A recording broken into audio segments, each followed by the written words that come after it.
Olá, seja bem-vindo ao canal Estudos em FIIs. Hoje vamos tratar do CDI, Fundo da Esparta, CDI 11, relatório de outubro, Fundo FIINFRA, né, da Esparta. Então, gente, aqui eu fico pensando, sério mesmo, esse fundo acabou de passar, né, por emissão, né? Ele tinha um pouco mais de 2.000 cotistas e agora ele está em 2.992 cotistas, menos de 3.000 cotistas.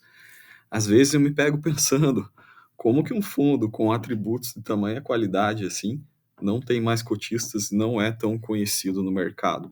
Então, por isso o vídeo de hoje, aqui tem uma imagem de uma lancha com transatlântico no fundo aqui. Ao decorrer do vídeo, eu vou explicando para vocês o porquê dessa imagem, na minha opinião. Então, vamos lá, vamos começar aqui o vídeo sem mais delongas. Aqui tem alguns troféus, né, de alguns atributos desse fundo. Hoje, esse fundo, ele é o mais diversificado em critério de infra da B3, ele tem 62 debêntures, e aliás, se você comparar com isso aí até com fundos de CRI, poucos fundos de CRI têm tamanho número de diversificação quanto ele, né?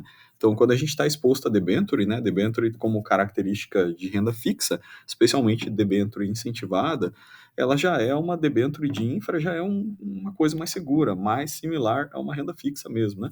Então você imagina você ter uma debenture que já é, assim, no meu ponto de vista, até mais seguro do que certos CRIs que a gente vê aí no mercado, né?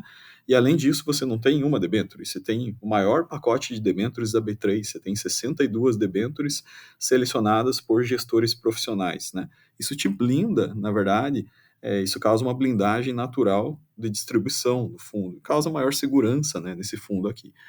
Então, os FIINFRAs ainda estão pouco conhecidos, acho que a maioria das pessoas não se deu conta que é isento de tudo, né? Ou compra e venda, não precisa se incomodar com o imposto de renda, né?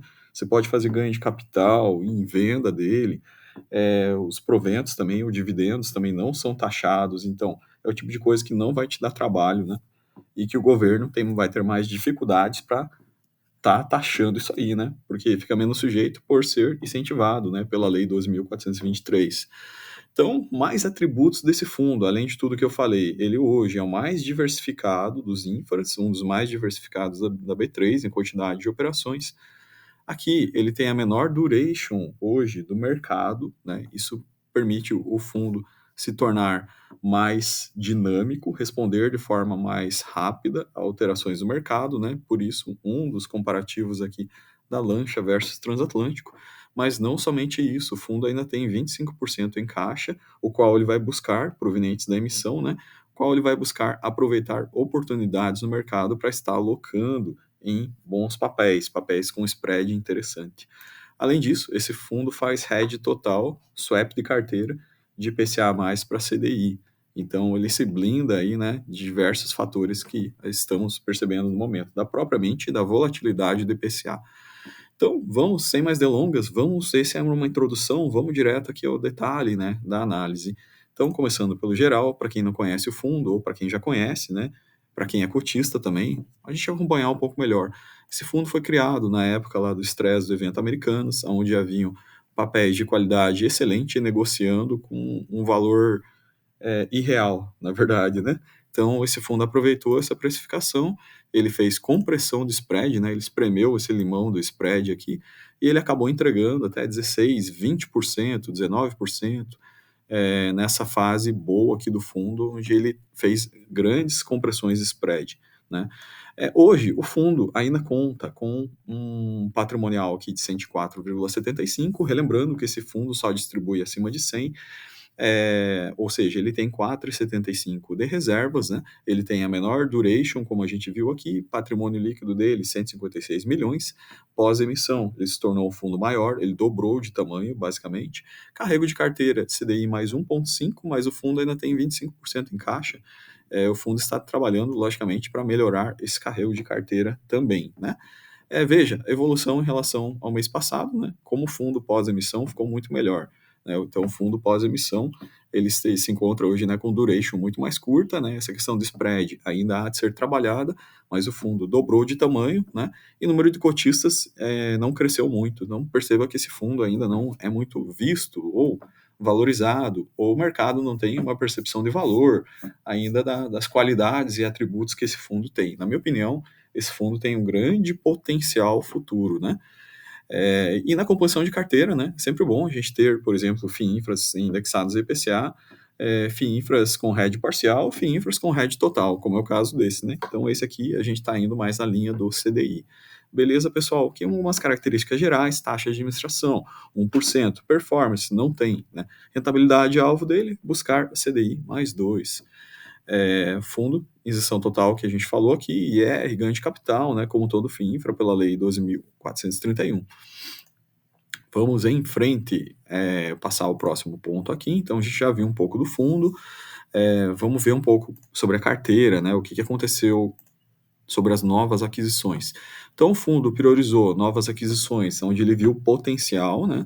Aqui estão marcadas em verde as novas aquisições dele, foram 8 novas aquisições, na verdade, e a gente tem aqui alguns detalhes sobre elas. Vejam, então ele pegou spreads interessantes, operações interessantes, com duration mais baixa. Olha essa duration aqui, ó, da Equatorial, 1,2 anos. A duration do metrô de São Paulo, 1,5 anos, né?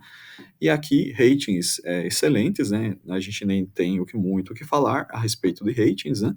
Ele pegou muita geração de energia, geração, distribuição, de aqui para baixo, transmissão, né? E aqui pegou uma debênture de Porto também, Porto Santos, Brasil. Então o fundo melhorou um pouquinho a posição dele em questão de energia, incluiu a questão de portos, aumentou portos e aumentou a mobilidade urbana com o metrô de São Paulo aqui. Excepcional, muito bacana. Com isso, o fundo fica, como a gente falou no início, né? Ele ficou com 62 debêntures, ele ainda tem 25% em caixa, né? Então o fundo ainda pode estar aproveitando, né? Não tem porquê também o fundo sair na correria, né? E fazer alocações que não façam muito sentido, né? Então o fundo relata aqui no relatório que eles estão fazendo alocações com bastante calma, bastante prudência, para aproveitar as melhores oportunidades de mercado. Setorialmente, né? A gente não consegue avaliar muito aqui, porque o efeito caixa acaba diluindo as barrinhas aqui, mas basicamente a gente vê alterações mais relevantes nesses pontos que a gente citou, a questão de portos, né?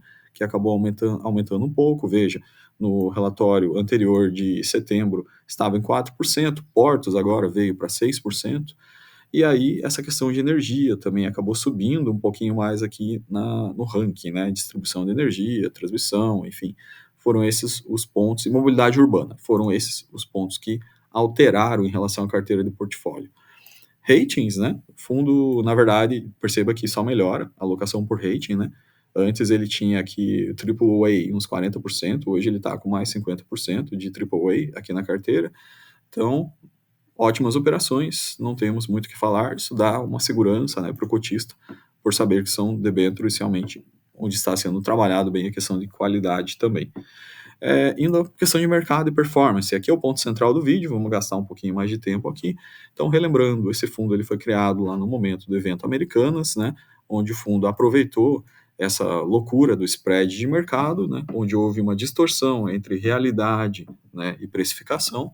Então, haviam excelentes papéis negociando com spread surreal. O fundo comprou esses papéis aí e realizou a compressão de spread. Hoje, os spreads já se encontram retornando à média. Então, é isso que fala esse relatório do índice de debêntures, né? Então, o spread está se fechando aqui em relação àquele período lá do efeito Americanas, mas ainda não voltou a como era antes do efeito Americanas. Então, esse outro gráfico aqui, ele mostra a mesma coisa que a gente está falando aqui, os spreads se fechando, voltando à normalidade. Aqui algumas informações interessantes, né? Quais setores a gente teve maior fechamento em spread, né? Ou seja, que o mercado entendeu que, na verdade, o risco está se reduzindo. Então, a gente tem saneamento, tem educação, tem imobiliário aqui. Isso é debêntures gerais, tá, pessoal? Não são debêntures infra, né? Esse ranking é de debêntures gerais. E a gente vê o setor aqui, por exemplo, de logística e máquinas e equipamentos, que é sempre o mais arriscado, com spreads ainda mais altos em relação a antes, né? Então ele volta aqui, né? Máquinas e equipamentos, ainda o setor com maior spread, ou seja, o mercado enxerga mais risco para investir em operações desse sentido, ao ponto que, por exemplo, energia elétrica, o spread é 1,6 médio, né? Ou seja, bem mais baixo, né? O mercado enxerga menos risco nessas operações. Tendo passado essa parte aqui de risco de debêntures, que não tem muito a ver com o relatório do fundo, isso aqui é um complementar, tá, pessoal, que eu faço sempre que eu falo de alguns fundos, mas especialmente nesses da Sparta aqui, porque eles usam muito gestão ativa, né? Então é importante a gente ver essas alavancas de compressão de spread e como é que o fundo pode estar usando isso, né?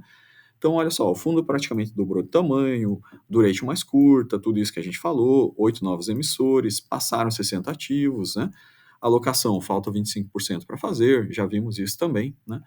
Então, olha só, aqui ele fala um pouco sobre o cenário macro e ele fala sobre o hedge total de carteira. Então, acho que para mim esse é um dos pontos mais importantes do vídeo, para quem se interessar pelo fundo, não é nenhuma recomendação. Ó, naturalmente, não tivemos volatilidade na cota patrimonial por contarmos com o hedge total de carteira, que deixa o fundo com perfil de pós-fixado, né? Ou seja, também não vemos impacto na qualidade de crédito dos emissores. E nesse cenário aqui, o fundo pode, na verdade, utilizar o dinheiro da emissão para estar capturando novas emissões, novas oportunidades. Bom, expectativa, né? Aqui eles falam um pouco sobre a alocação no ritmo mais lento, já falamos disso também, aproveitar oportunidades do mercado. Eles não veem problema no spread de crédito estar um pouquinho mais baixo, até que eles acabem de fazer essa alocação, né? Eu, como cotista do fundo, também não vejo, acho que o fundo segue uma estratégia sempre muito clara, né? E sempre comunica, dialoga muito com o cotista, deixa tudo muito transparente. Também tem espaço para alavancar a carteira, né? Esse fundo aqui ele pode trabalhar com alavancagem CDI, e tendo em vista que ele já trabalha também em portfólio dele 100% redeado por CDI, é um fundo com potencial excelente. Sobre distribuição, né? Aqui a gente vai falar sobre a emissão, o fundo falou um pouco aqui, as novas cotas integralizaram no dia 8/11, né? Então esse é um ponto de vista geral de mercado. Agora vamos direto para o rendimento, para fechar o vídeo. Parte do rendimento é que mais nos anima, né, a analisar.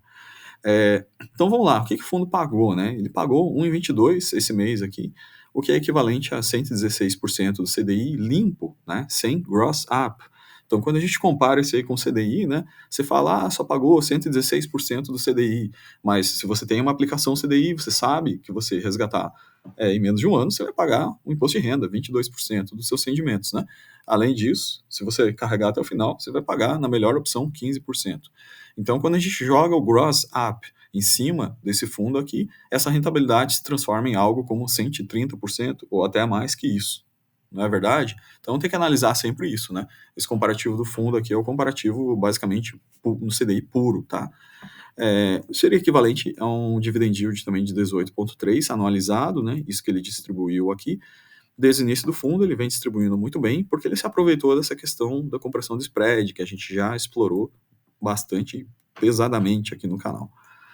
Então, o que o fundo espera? O compromisso dele é distribuir quando a cota estiver acima de 100, né? Ele espera seguir pagando pelo menos 110% CDI limpo, né? Até o final de 2023. Aqui o resultado do fundo desde o início, né? Basicamente quase 200% da CDI, porque ele se aproveitou realmente daquele momento lá, comprando boas oportunidades, bons papéis, né?